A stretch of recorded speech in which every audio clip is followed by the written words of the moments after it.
It does not lack ideas. It does not lack courage. What Africa needs is unity. Real unity. Not in speeches, but in action. We must trade with each other. Teach each other, defend each other, and love each other. I am not perfect. I am not a prophet. I am just a man who refuses to see his people suffer in silence. If they try to kill me for speaking the truth, let them try. But the voice of truth will not. Captain Ibrahim Traore breaks silence. He said they are trying to terminate him for taking the right action and also for speaking out. Also, Togo and Chad, they've just joined, military force, with AES, the military team formed by Ibrahim Traore with other neighboring country. So Togo and Chad have just joined them. Also, Ibrahim Traore went further to send message to the likes of Tinubu and African leaders. And Africa, you guys, you've got to watch this video. It's very, very, enlightening and deep. Endeavor to share and please like it. Thank you. To the brave youth of Africa, to my fellow leaders, to the heart of our continent, our communities, and to every African living across the world, this message is for you. Africa is not poor. We have been made to believe we are poor. But the truth is, Africa is the richest continent on earth. We have what the world dreams, like gold, diamonds, oil, fertile land, clean water, 12 hours of sunlight every day, and ecosystems full of life. Yet, our people suffer in poverty, our children go hungry, and our youth leave home. Searching for dignity abroad. This must end. We have 54 independent countries in Africa. That means we have 54 presidents, 54 governments, 54 flags. I swear to Allah, if we unite, there is no force on earth that can stop us. Not one. To my African brothers and sisters, freedom is not just a flag or a national anthem. Freedom means building our own roads, controlling our own resources, teaching our own history, and shaping our own future. For too long, others have used what belongs to us to grow rich. They take our minerals to power their industries. Our cocoa makes their chocolate, our oil fuels their cars. Yet our people walk miles for water. Our farmers struggle while foreign companies harvest our land. To the youth of Africa, you are not just the future, you are the present.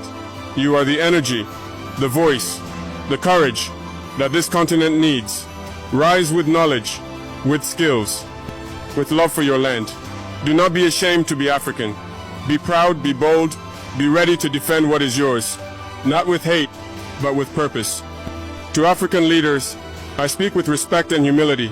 Alone, I can only do something, but together, we can change everything. I need you to be my shoulders, and I will be yours. Let us stop waiting for solutions from those who benefit from our problems. Let us create our own path with African unity, African pride, and African solutions. To the businessmen and investors of Africa, especially those living abroad, come home, believe in this continent, build your companies here, create jobs here, and develop your land. Let me joke a little with my wealthy brothers and sisters who live in the West. You spend your life, your time, your money to build beautiful cities in other countries. You make their economies grow. But when death comes near, you say, please bury me in my country. My dear brother, listen to me very well. Africa is not a graveyard. It is a land to live in, to grow in, and to build in. To the African community, let's support our own. Let's buy from African farmers, work with African hands, invest in African talents. We must stop waiting for help. We must help each other. From Cape Town to Cairo, from Dakar to Djibouti, we are one family. Divided, we are weak, but united, we are unstoppable. Africa does not lack brains. It does not lack ideas. It does not lack courage. What Africa needs is unity. Real unity. Not in speeches, but in action. We must trade with each other. Teach each other, defend each other, and love each other. I am not perfect. I am not a prophet. I am just a man who refuses to see his people suffer in silence. If they try to kill me for speaking the truth, let them try. But the voice of truth will not die. I do not fear death. I fear watching Africa sleep while others build empires on our backs. Let the world know this. Africa is awake. We are rising, not to beg, not to borrow, but to build. With our hands, with our minds, with our hearts. The journey is long, but the time is now. May Allah protect our people, and may the spirit of Africa never fade. Since the formation of the Alliance of Sahel States, AES, composed of Burkina Faso, Mali, and Niger, Traoré has emerged as one of the key figures leading the push for military self-reliance in West Africa. Now, with the participation of Chad and Togo in the latest joint military exercises, the region is witnessing the birth of what many are calling Africa's Army of the Future. The second edition of the joint military operation known as Tyrannical, Death to Betrayal of the Homeland, began on May 14, 2025, in the Talia region of western Niger. Under the blazing Sahelian sun, troops from the AES bloc, alongside reinforcements from Chad and Togo, gathered not under the flag of a foreign power, but under a united African banner. The message was clear. Africa is ready to solve its own security problems. This exercise is not just a military drill. It is a declaration of independence from decades of foreign military dependency. For years, Western nations dictated the terms of security in the Sahel, often under the guise of counterterrorism assistance. But these interventions rarely addressed the root causes of instability and, in many cases, worsened them. Now, leaders like Ibrahim Traoré of Burkina Faso, Assimi Goïta of Mali, and General Abdourahmane Tiani of Niger are showing a new path forward. What makes Tabernacle 2025 different is not only its scale, but its symbolism. It represents an ideological shift. The inclusion of Chad and Togo, countries that had historically aligned with Western security frameworks, signals a broader continental pivot. These nations are now responding to a Pan-African call to action: defend the homeland, forge military unity, and break the cycle of external dependence. Before we continue, welcome to Izizi Africa, where we bring the African vision to life and make African stories go global. Help us in pushing the message forward as we continue to inspire, educate, and empower. Subscribe now, like, and share our videos, and don't forget to hit that notification bell for our next videos. Now let's continue. For Ibrahim Traoré, these exercises are more than just a show of force. They are part of a long-term strategy to build a self-sufficient defense infrastructure for Burkina Faso and its allies. The goal is to develop indigenous capabilities, training, equipment, and doctrine that reflect African realities, not foreign interests. This ambition was evident in the meticulous organization of Tabernacle. Military units simulated cross-border threat scenarios, conducted joint tactical maneuvers, and practiced counterinsurgency operations. Senior officials from each country supervised the exercises, emphasizing coordination, interoperability, and leadership. The impact on morale has been profound. Soldiers who once served under fragmented commands and foreign-led missions now find themselves part of a unified African force. They are learning from each other, exchanging battlefield expertise, and building trust. This is not just military evolution. It is the foundation of a Pan-African security identity. Assimi Goïta of Mali has been instrumental in promoting this vision. His government, like Traoré's, has prioritized regional cooperation over international dependency. The removal of French troops from Mali was not an act of isolation but an assertion of autonomy. That same spirit now animates these joint exercises. General Abdourahmane Tiani of Niger, too, understands the stakes. His country has faced relentless attacks from armed groups, many of which exploited porous borders and weak regional coordination. Tiani's decision to host the Tabernacle exercises is a testament to his commitment to regional defense unity. By training together, these nations are building the muscle memory needed to respond swiftly and collectively to threats. Chad's involvement marks a significant development.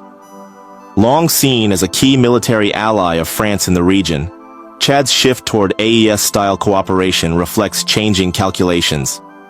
With instability spreading and foreign solutions failing, leaders in N'Djamena recognize the value of regional solidarity. Togo's participation is equally important.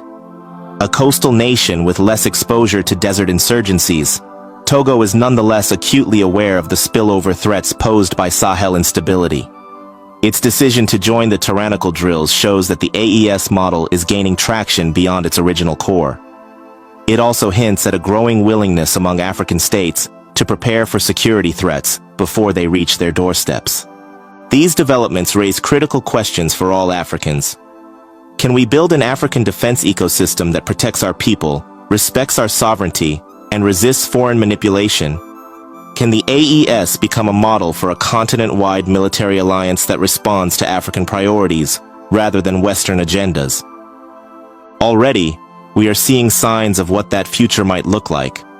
The tyrannical exercise emphasized the use of local knowledge, terrain-adapted tactics, and community-focused strategies. This stands in contrast to the often one-size-fits-all approaches imposed by foreign military programs. African commanders are tailoring their doctrines to the realities on the ground, and it is working. Moreover, this military awakening is not happening in a vacuum. It is accompanied by a growing economic and political confidence. Under Ibrahim Traore's leadership, Burkina Faso has nationalized key industries, invested in homegrown infrastructure, and strengthened ties with fellow African states. The military exercises are simply another pillar in the broader project of self-determination. The symbolism of the operation's title, Death to Betrayal of the Homeland, is no coincidence. It reflects a pan-African awakening, a recognition that the betrayal of Africa often begins with dependence on others to solve our problems. The AES bloc and its allies are now saying, never again. The international community is watching closely. Some are skeptical, while others are quietly concerned. The West, in particular, is not used to African nations asserting military independence. There are fears that these moves could undermine long-standing influence networks. But to the citizens of Mali, Niger, Burkina Faso, Chad, and Togo, these fears are irrelevant. What matters is that their sons and daughters are finally taking charge of their own defense. Of course, challenges remain. Building a fully independent military alliance is no small feat. It requires funding, logistics, training institutions, and regional trust. But the will is there, and that is half the battle. As these exercises continue in Tamek, one cannot help but feel that something historic is unfolding. It is not just a drill. It is a glimpse into Africa's military future. It is a movement born from pain, matured through struggle, and now marching with purpose.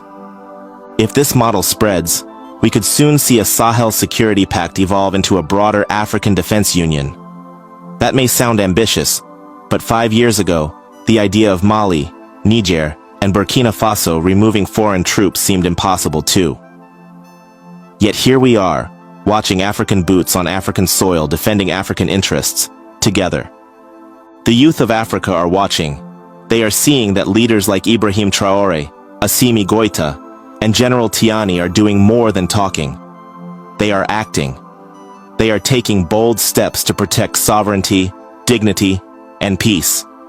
And in doing so, they are earning the respect and loyalty of their people.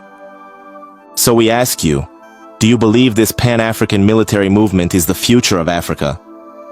Should more African countries join forces like this to defend their sovereignty and build a new security architecture? Let us know your thoughts in the comments. If you believe in an Africa that rises on its own terms, if you support this movement for self-reliance, dignity, and progress, then be part of the change. Like this video, share it far and wide, and let the world know that a new Africa is here.